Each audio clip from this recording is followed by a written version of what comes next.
الحمدللہ کفا و سلام علی عبادہ الذین اصطفیٰ اما بعد۔ محترم ناظرین، پروگرام فضائل رمضان کی اس نشست میں آپ حضرات کا استقبال ہے۔ السلام علیکم ورحمۃ اللہ وبرکاتہ۔ آج کی نشست کا موضوع ہے فتاوی رمضان، فاسألوا اہل الذکر ان کنتم لا تعلمون۔ رب اشرح لی صدری ویسر لی امری واحلل عقدۃ من لسانی یفقہوا قولی، رب زدنی علما سبحانک لا علم لنا الا ما علمتنا انک انت العلیم الحکیم۔ اعوذ باللہ من الشیطان الرجیم، بسم اللہ الرحمن الرحیم۔ تمام قسم کی تعریفات اللہ وحدہ لا شریک، خالق کائنات، مالک ارض و سما اور مدبر انسجاں کے لیے ہیں۔ اس کے بعد بے شمار درود و سلام نازل ہو جناب محمد الرسول اللہ صلی اللہ علیہ وسلم پر کہ اللہ رب العالمین نے انہیں رحمت للعالمین بنا کر بھیجا۔ اللہم صلی علی محمد وعلی آل محمد کما صلیت علی ابراہیم وعلی آل ابراہیم انک حمید مجید۔ اللہم بارک علی محمد وعلی آل محمد کما بارکت علی ابراہیم وعلی آل ابراہیم انک حمید مجید۔ فتاوی رمضان جو آج کا موضوع ہے، رمضان کے چند مسائل کو سوال و جواب کے طریقے سے آپ کے سامنے پیش کرنے کی کوشش کر رہا ہوں۔ وہ اس وجہ سے کہ بہت سارے لوگ ایسے ہوں گے جن کو جس مسئلے کی ضرورت رہی ہوگی اور وہ پروگرام گزر گیا ہوگا، تو میں نے یہ مناسب سمجھا کہ رمضان کے چند مسائل کو سوال و جواب کے طریقے سے پیش کیا جائے۔ ہم اور آپ اچھے طریقے سے جانتے ہیں کہ اسلام کا ایک اہم رکن روزہ ہے، اور جب رمضان کا مہینہ آتا ہے تو بہت سارے لوگ نیکی کی طرف چلے آتے ہیں، ہر طرف نیکی کا دورہ ہوتا ہے۔ بہت سارے لوگ جو بگڑے ہوئے تھے وہ سدھرنے لگتے ہیں، تو نیکی کا ماحول پیدا ہو جاتا ہے۔ میں نے جو آیت آپ کے سامنے پڑھی ہے، اس آیت کا ترجمہ یہی ہے کہ اگر لوگوں کو مسئلے مسائل نہ معلوم ہو تو پوچھنے میں جن کے پاس علم ہے کوئی حرج کی بات نہیں ہے۔ اللہ نے کہا سورہ نحل سورہ نمبر 16 آیت نمبر 43، سورہ انبیاء سورہ نمبر 21 آیت نمبر 7، فاسألوا اہل الذکر ان کنتم لا تعلمون۔ ایک اہم سوال ہے، رمضان کے مہینے کی فضیلت کیا ہے؟ ہم اور آپ تو جانتے ہیں کہ رمضان کا مہینہ وہ اہم مہینہ ہے کہ اللہ تعالیٰ نے اس میں قرآن کریم کو اتارا ہے۔ رمضان مبارک کے اندر ایک اہم رات ہے جس کو شب قدر کہا جاتا ہے۔ رمضان کا مہینہ اعتکاف کا مہینہ ہے۔ رمضان کا مہینہ قرآن کی تلاوت کا مہینہ ہے۔ رمضان کا مہینہ اپنے اندر صبر کا مادہ پیدا کرنے کا مہینہ ہے۔ رمضان کا مہینہ عمرہ کرنے کا مہینہ ہے۔ گویا کہ رمضان کا مہینہ صدقہ و خیرات اور سخاوت کا مہینہ ہے۔ اس مہینے کی بڑی فضیلت ہے۔ یہی وہ مہینہ ہے جس کے اندر جہنم کے دروازے بند کر دیے جاتے ہیں اور جنت کے دروازے کھول دیے جاتے ہیں۔ اسی مہینے میں شرکس جناتوں کو اور شیطانوں کو جکڑ دیا جاتا ہے، اور اللہ تعالی ہر رات جہنم سے لوگوں کو آزاد کرتا ہے۔ تو اس مہینے کی فضیلت کے تعلق سے یہ چند باتیں ہیں۔ ایک اہم سوال یہ بھی ہے کہ رمضان کا قرآن سے کیا تعلق ہے؟ رمضان کا قرآن سے بہت گہرا تعلق ہے۔ اللہ نے کہا سورہ بقرہ سورہ نمبر 2 آیت نمبر 185، شہر رمضان الذی انزل فیہ القرآن ھدی للناس وبینات من الھدی والفرقان، کہ رمضان کا مہینہ وہ ہے جس میں قرآن کریم اتارا گیا جو لوگوں کے لیے ہدایت ہے، واضح نشانیاں ہیں ہدایت کی، حق اور باطل کے درمیان فرق کرنے والی چیز ہے۔ یہی وجہ ہے کہ نبی صلی اللہ علیہ وسلم ہر رات رمضان کے مہینے میں جبریل امین سے ملاقات کرتے، اور آپ صلی اللہ علیہ وسلم بہت زیادہ صدقہ و خیرات کرتے، اور جبریل امین کو قرآن پڑھ کے سناتے اور قرآن کا دور کرتے۔ صحیح بخاری کتاب الصوم کتاب نمبر 30 حدیث نمبر 1902۔ قرآن کا رمضان سے اتنا اہم لگاؤ ہے کہ گویا کہ یہ رمضان کا مہینہ قرآن کی سالگرہ ہے، اور یہی قرآن ہے جو ہمارے لیے قیامت کے دن سفارش کرنے والا ہے، جو اسی مہینے میں نازل ہوا۔ اسی طرح ایک اہم سوال ہے کہ کیا رمضان کے مہینے میں سنت کا ثواب فرض کے برابر اور ایک فرض کا ثواب 70 فرض کے برابر ملتا ہے؟ یا ایک سوال یہ بھی ہے اس میں کہ پہلا عشرہ رحمت کا، دوسرا عشرہ مغفرت کا، اور تیسرا عشرہ جہنم سے آزادی کا ہے؟ یہ ایک سوال ہے۔ اس کا جواب یہ ہے کہ اس سلسلے کی ایک حدیث ہے سلمان فارسی رضی اللہ تعالیٰ عنہ کی، جو حدیث شعب الایمان بہقی کے اندر موجود ہے، لیکن یہ حدیث سند اور متن دونوں اعتبار سے ضعیف ہے، کمزور ہے۔ علامہ البانی رحمہ اللہ نے مشکات المصابیح پر حکم لگاتے ہوئے حدیث نمبر 1965 میں کہا اسناد ہو ضعیف، کہ اس حدیث کی سند جو ہے وہ کمزور ہے۔ اس حدیث کی سند کیوں کمزور ہے؟ اس لیے کمزور ہے کہ اس حدیث کے اندر ایک راوی ہے جس کا نام ہے ایاس۔ حافظ ابن حجر رحمہ اللہ اپنی کتاب لسان المیزان میں لکھتے ہیں، ترجمہ نمبر 1467، عقیلی کا قول نقل کرتے ہیں، کہتے ہیں کہ وہ آدمی مجہول ہے، اس آدمی کے بارے میں کچھ عطا پتہ نہیں ہے، وہ حدیث ہو غیر محفوظ، اور اس آدمی سے جو حدیث روایت کی گئی ہے وہ حدیث محفوظ بھی نہیں ہے۔ تو سند کے اعتبار سے یہ حدیث کمزور ہے، صحیح نہیں ہے، اور متن کے اعتبار سے بھی دیکھا جائے، اس کے معنی کے اعتبار سے بھی دیکھا جائے تو یہ حدیث صحیح نہیں ہے۔ ہاں، زیادہ سے زیادہ ہم یہ کہہ سکتے ہیں کہ اس مہینے میں نیکی کی اہمیت زیادہ ہے، لیکن کیا یہ کہنا کہ ایک سنت کا ثواب فرض کے برابر اور فرض کا ثواب 70 فرض کے برابر ملتا ہے تو یہ صحیح نہیں۔ زیادہ سے زیادہ یہی کہا جائے گا کہ اس حدیث کا معنی یہ ہے کہ ان دنوں میں نیکی کے کام کرنے کی اہمیت ہے، اس کا مطلب یہ نہیں کہ دوسرے اور دنوں میں نیکی کے کام کرنے کی اہمیت نہیں ہے۔ تو سند اور متن دونوں اعتبار سے یہ حدیث کمزور ہے، صحیح نہیں ہے۔ ہم کیوں تحدید کر رہے ہیں؟ ثواب تو اللہ تعالیٰ بہت زیادہ دینے والا ہے۔ اسی طرح ایک سوال ہے کہ کیا اگر کوئی آدمی ریڈیو کے ذریعے، ٹیلی فون کے ذریعے، ٹی وی کے ذریعے چاند کے بارے میں خبر سنے تو کیا اس کا اعتبار ہوگا؟ اس کا جواب یہ ہے کہ نہ ہم ان چیزوں کو رد کر سکتے ہیں اور نہ مکمل طور پر ان چیزوں پر بھروسہ کر سکتے ہیں۔ چاند کا دیکھنا، روزہ رکھنا، اسی طرح سے عید منانا دینی چیز ہے، تو آدمی کو چاہیے اور دوسرے ذرائع سے اس کی تحقیق کرے۔ جب تک علماء کرام پورے طور پر اس کا اعلان نہیں کر دیتے اس وقت تک ہم اور آپ اس پر یقین نہ کریں، لیکن مکمل طور سے ان چیزوں کو رد بھی نہیں کیا جا سکتا اور مکمل طور سے ان چیزوں پر بھروسہ بھی نہیں کیا جا سکتا۔ اس لیے ضروری ہے کہ ہم دونوں چیز کو لیں، علماء سے رابطہ رکھیں اور پتہ کریں کہ اگر چاند نظر آ گیا ہے تو ہم رمضان کے روزے شروع کر دیں یا پھر عید منانے کی تیاری کریں۔ اسی طرح ایک مسئلہ اور ہے، سوال کی صورت میں بیان کیا جا رہا، وہ یہ کہ رمضان کے چاند کے لیے کتنے لوگوں کی گواہی چاہیے اور عید کے چاند کے لیے کتنے لوگوں کی گواہی چاہیے؟ اس کا جواب یہ ہے کہ رمضان کے چاند کے لیے، روزہ رکھنے کے لیے ایک آدمی کی گواہی کافی ہے اور عید کے لیے 2 آدمی کی گواہی ہونی چاہیے۔ سنن ابی داؤد کتاب الصیام کتاب نمبر 14 حدیث نمبر 2342، عبداللہ بن عمر رضی اللہ تعالیٰ عنہ کہتے ہیں، ترا الناس الہلال فاخبرت رسول اللہ صلی اللہ علیہ وسلم انی رأیتہ فصامہ وامر الناس بصیامہ، کہ لوگ ایک دوسرے کو رمضان کا چاند دکھا رہے تھے تو میں نے کہا اے اللہ کے رسول صلی اللہ علیہ وسلم میں نے بھی چاند دیکھا ہے، تو رسول اللہ صلی اللہ علیہ وسلم نے روزہ رکھا اور لوگوں کو روزہ رکھنے کا حکم دیا۔ اسی طریقے سے عید کے چاند کے لیے 2 آدمی کی گواہی ہونی چاہیے۔ سنن ابی داؤد کتاب الصیام کتاب نمبر 14 حدیث نمبر 2339۔ ربی بن حراش کہتے ہیں ایک صحابی کے حوالے سے کہ اس صحابی نے کہا رضی اللہ تعالیٰ عنہ، اختلف الناس فی آخر یوم من رمضان فقدم اعرابیان فشہد عند النبی صلی اللہ علیہ وسلم باللہ فحل الہلال امس عشیہ فامر الناس ان یفطروا وان یغدوا الی مصلاہم۔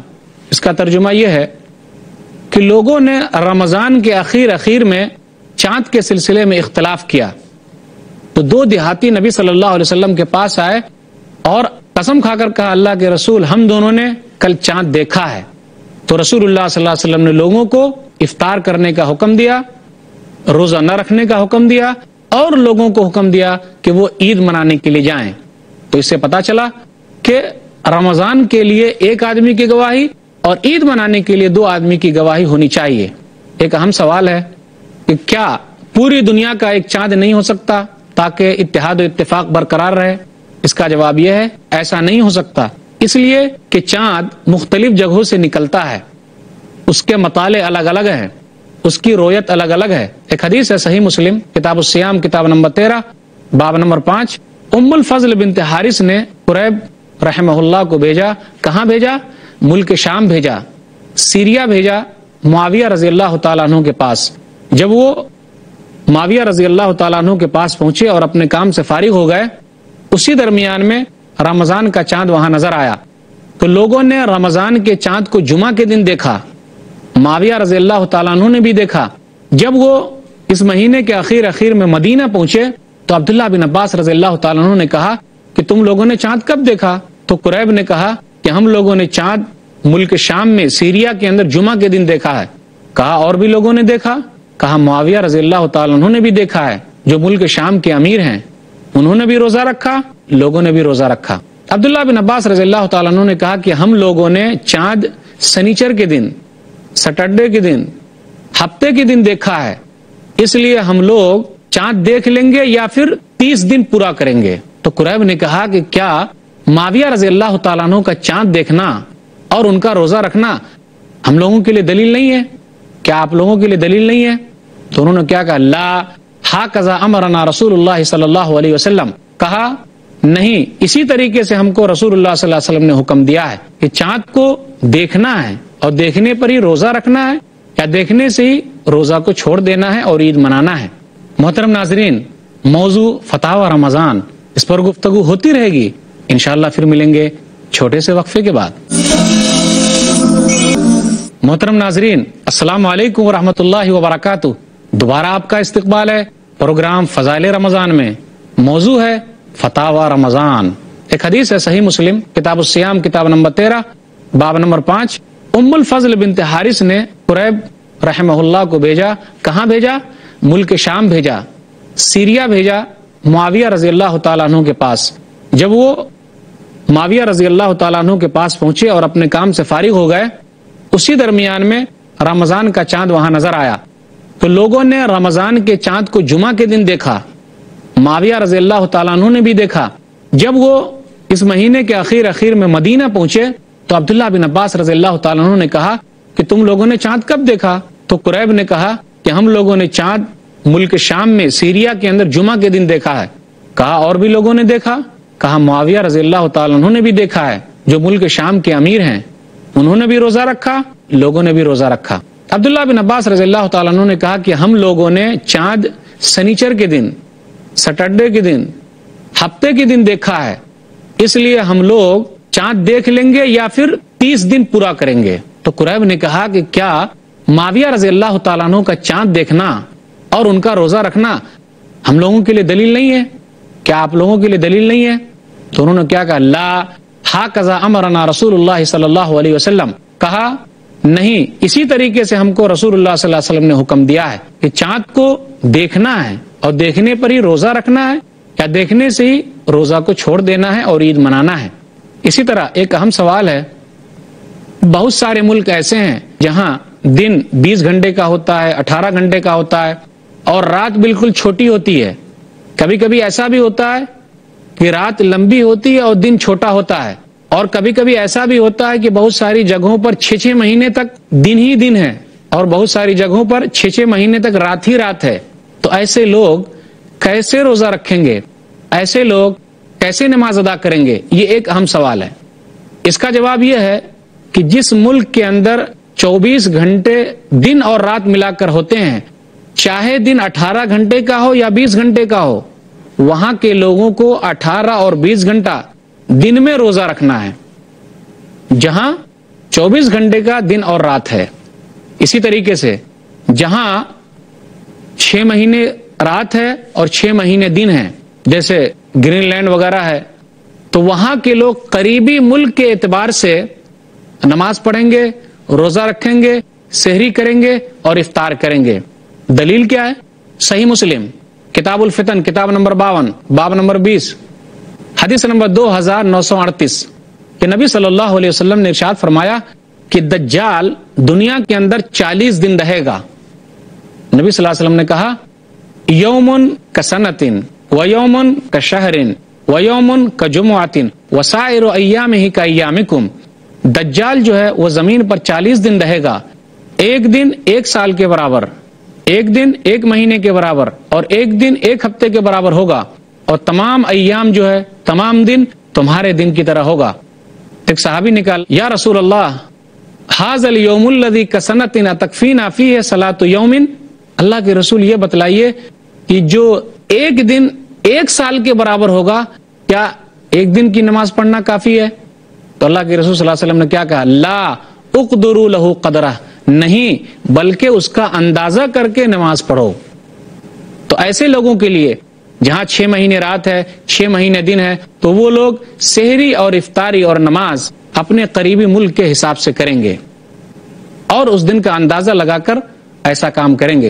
اسی طرح ایک اہم سوال یہ ہے کہ بہت سارے غیر مسلم حضرات رمضان کے مہینے میں روزہ رکھتے ہیں اور کئی سال سے روزہ رکھ رہے ہیں۔ بہت ساری عورتیں مسلمان نہیں ہیں لیکن روزہ رکھتی ہیں، بہت سارے مرد روزہ رکھتے ہیں۔ آخر کیا ان کو بھی ثواب ملے گا؟ ان کے روزے کا کیا حکم ہے؟ اس کا جواب یہ ہے کہ عبادت قبول ہونے کے لیے ایمان شرط ہے۔ تو ہمارے اور آپ کے لیے ضروری ہے کہ ان لوگوں کو اسلام کی دعوت دیں، اسلام کی طرف بلائیں۔ اگر وہ لوگ مسلمان نہیں ہوتے ہیں، اسلام قبول نہیں کرتے ہیں، تو ان نیک کاموں کا ان کو کچھ فائدہ ہونے والا نہیں ہے، کیونکہ اللہ کے نزدیک اگر کوئی دین پسندیدہ ہے تو وہ دین اسلام ہے۔ اللہ تعالیٰ کہتا ہے سورہ آل عمران سورہ نمبر 3 آیت نمبر 19، ان الدین عند اللہ الاسلام، اللہ کے نزدیک محبوب دین دین اسلام ہے۔ سورہ آل عمران سورہ نمبر 3 آیت نمبر 85، وَمَن يَبْتَغِ غَيْرَ الْإِسْلَامِ دِينًا فَلَن يُقْبَلَ مِنْهُ وَهُوَ فِي الْآخِرَةِ مِنَ الْخَاسِرِينَ، اور جو اسلام کے علاوہ کسی اور دین کو پسند کرے گا تو اس سے قبول نہیں کیا جائے گا اور وہ آخرت میں گھاٹے میں ہے۔ تو ایسے لوگوں کو حکمت کے ساتھ اسلام کی دعوت دے، اگر وہ اسلام قبول کر لیتے ہیں تو ان نیک کاموں کا ثواب انشاءاللہ انہیں ضرور ملے گا جو اسلام سے پہلے رکھے ہوئے ہیں۔ اس لیے ہم اور آپ ان کے لیے دعا بھی کریں کہ اللہ تعالیٰ انہیں اسلام کی توفیق دے۔ اسی طرح ایک اہم سوال ہے کہ بچے لوگ جو روزہ رکھتے ہیں اس کا فائدہ کیا ان کے ماں باپ کو بھی ہو سکتا ہے؟ اس کا جواب یہ ہے کہ بچے کے اوپر روزہ فرض نہیں ہے، لیکن اگر وہ لوگ روزہ رکھتے ہیں تو اس کا ثواب ان کو بھی ملے گا اور ان کے ماں باپ کو بھی ملے گا۔ آپ یاد کیجئے عمر رضی اللہ تعالیٰ عنہ کے اس قول کو کہ وہ ایک شرابی کو ڈانٹتے ہوئے یہ کہہ رہے تھے، صحیح بخاری کتاب الصوم کتاب نمبر 30 باب نمبر 47 باب صوم الصبیان، ویلک وصبیاننا صیام فضربہ، کہا تیرے لیے ہلاکت و بربادی ہو، ہمارے چھوٹے چھوٹے بچے روزہ رکھے ہوئے ہیں، فضربہ تو اس کو مارا۔ تو چھوٹے چھوٹے بچے کو ابھارنا چاہیے تاکہ وہ بچپن ہی سے روزہ رکھنے کے عادی ہو جائیں۔ اسی طرح ایک اہم سوال یہ ہے کہ کیا فرض روزہ رکھنے کے لیے بیوی کے لیے ضروری ہے کہ وہ اپنے شوہر سے اجازت حاصل کرے؟ اس کا جواب یہ ہے کہ نہیں، فرض روزہ رکھنے کے لیے اسے شوہر سے اجازت لینے کی ضرورت نہیں ہے۔ ہاں نفلی روزہ رکھنے کے لیے اجازت لینے کی ضرورت ہے۔ صحیح بخاری کتاب النکاح کتاب نمبر 67 حدیث نمبر 5192، لا تصوم المرأة وبالها شاہد الا باذنہ، کہ عورت روزہ نہ رکھے کب؟ جب اس کا شوہر حاضر رہے، ہاں اس کی اجازت کے ساتھ، جب وہ اجازت دے تو وہ روزہ رکھے۔ تو یہ نفلی روزے کی بات ہو رہی ہے، رمضان کے فرض روزے کی بات نہیں ہے اس حدیث کے اندر، اس لیے جو لوگ شک پیدا کرنا چاہ رہے ہیں ان کا پیدا کرنا صحیح نہیں ہے۔ اسی طرح ایک اہم سوال ہے کہ بہت سارے لوگ رمضان کے دنوں میں گرمی کے موسم میں گرم جگہ پر روزہ رکھے ہوئے ہیں اور کام کرتے ہیں، مثال کے طور پر آگ کی بھٹی کے پاس کام کر رہے ہیں، تو کیا ان لوگوں کے لیے کوئی گنجائش ہے؟ جواب اس کا یہ ہے کہ ایسے لوگوں کو چاہیے کہ رمضان کے دنوں میں چھٹی کر لیں، یا ایسے لوگوں کو چاہیے کہ رمضان کے دنوں میں کوئی اور کام کریں۔ اس کے باوجود بھی اگر کوئی کام نہیں ملتا تو ایسے لوگوں کے لیے ہے کہ وہ بعد میں روزہ پورا کرے، جو روزہ اس کا قضا ہو جائے گا چھوٹ جائے گا بعد میں پورا کرے۔ لیکن ایسا بھی نہیں ہو سکتا کیونکہ سال بھر تو ان کو وہی کام کرنا ہے اور اسی کام میں لگے رہنا ہے۔ تو کچھ علماء کی رائے یہ ہے، تمام علماء کی رائے نہیں، کچھ علماء کی رائے یہ ہے کہ اس کے بدلے وہ ایک مسکین کو کھانا کھلا دے۔ مگر اس سے ہوگا کیا کہ ہم چور دروازے کو کھول سکتے ہیں، اس کو بند کرنا چاہیے۔ اگر آدمی کو رمضان کے دنوں میں سخت محنت کرنی پڑتی ہے تو اسے چاہیے کہ اس دنوں چھٹی لے لے، سال بھر میں رمضان کے دنوں میں چھٹی کر لے تاکہ وہ روزہ رکھ سکے۔ اسی طرح ایک اہم سوال ہے روزے کے تعلق سے کہ نیت کب کیا جائے؟ روزے میں نیت رات ہی میں کرنی چاہیے، فرض روزے کی نیت رات ہی میں ہونی چاہیے۔ سنن ترمذی کتاب الصوم کتاب نمبر 6 حدیث نمبر 730 من لم یجمع الصیام قبل الفجر فلا صیام لہ، جس نے رات میں روزے کی نیت نہیں کی تو اس کا روزہ نہیں ہوگا، یا آدمی رمضان کے شروع ہی میں پورے روزے کی نیت کر لے۔ اسی طرح ایک اہم سوال ہے کہ افطاری جلدی کی جائے یا لیٹ کی جائے۔ افطاری جلدی کرنا بہتر ہے، فائدے کی چیز ہے۔ نبی صلی اللہ علیہ وسلم نے ارشاد فرمایا، صحیح مسلم کتاب الصیام کتاب نمبر 13 حدیث نمبر 1098، لا یزال الناس بخیر ما عجلوا الفطر، لوگ ہمیشہ بھلائی میں رہیں گے جب تک وہ جلدی افطار کریں گے۔ ایک اہم سوال یہ ہے کہ لوگ رمضان کے روزے سے بچنے کے لیے سفر پہ چلے جاتے ہیں، اکثر ایسے مالدار لوگ کرتے ہیں۔ اگر وہ لوگ اس نیت سے سفر کر رہے ہیں تو ان کا اس نیت سے سفر کرنا صحیح نہیں ہے، لیکن اگر وہ واقعی صحیح سفر پہ جا رہے ہیں تو کوئی حرج کی بات نہیں، اللہ تعالیٰ نے ان کو چھوٹ دیا ہے کہ وہ بعد میں روزے پورا کرے، جیسے سورہ بقرہ سورہ نمبر 2 آیت نمبر 184 اور آیت نمبر 185، فمن کان منکم مریضا او علی سفر فعدۃ من ایام اخر ومن کان مریضا او علی سفر فعدۃ من ایام اخر، اگر کوئی بیمار ہے اور کوئی مسافر ہے تو اس کے لیے رخصت ہے کہ بعد میں روزہ پورا کرے۔ اسی طرح ایک اہم سوال یہ ہے کہ افطار پارٹی کا کیا حکم ہے؟ جو سیاسی پارٹیاں افطار پارٹی کرتی ہیں اور لوگوں کو افطاری کی دعوت دیتی ہیں تو کیا اس میں شریک ہونا چاہیے یا نہیں ہونا چاہیے؟ اگر وہاں حرام کام نہ ہوتا ہو، اسلام کا یا اس کے دوسرے اور چیزوں کا ارکان کا مذاق نہ اڑایا جاتا ہو تو وہاں جانا بہتر ہے، تاکہ ہم اسلام کی حقانیت ان تک واضح کر سکیں اور اسلام کے بارے میں ان کو بتا سکیں۔ لیکن بہت ساری جگہوں پر کیا ہوتا ہے کہ لوگ ٹوپی پہننے اور پہنانے ہی میں لگے رہتے ہیں تاکہ وہ اخبار کی زینت بنے، اور بہت سارے لوگ افطاری پہلے ہی شروع کر دیتے ہیں کیونکہ وہاں غیر مسلموں کو دعوت دی گئی ہے اور جو لوگ روزہ نہیں رکھے ہیں ان کو دعوت دی گئی ہے۔ اس لیے اگر اسلام کا مذاق اڑایا جاتا ہو تو ایسی جگہ پہ نہیں جانا چاہیے۔ تو یہ چند سوالات تھے جو میں نے جوابات کے ساتھ آپ کے سامنے اللہ کی توفیق سے رکھا ہے۔ اللہ تعالیٰ سے دعا ہے کہ اللہ تعالیٰ ہم لوگوں کو کتاب و سنت پر چلنے کی توفیق دے، آمین۔ وآخر دعوانا الحمدللہ رب العالمین وصلی اللہ علی نبینا محمد وآلہ وصحبہ اجمعین، والسلام علیکم ورحمۃ اللہ وبرکاتہ۔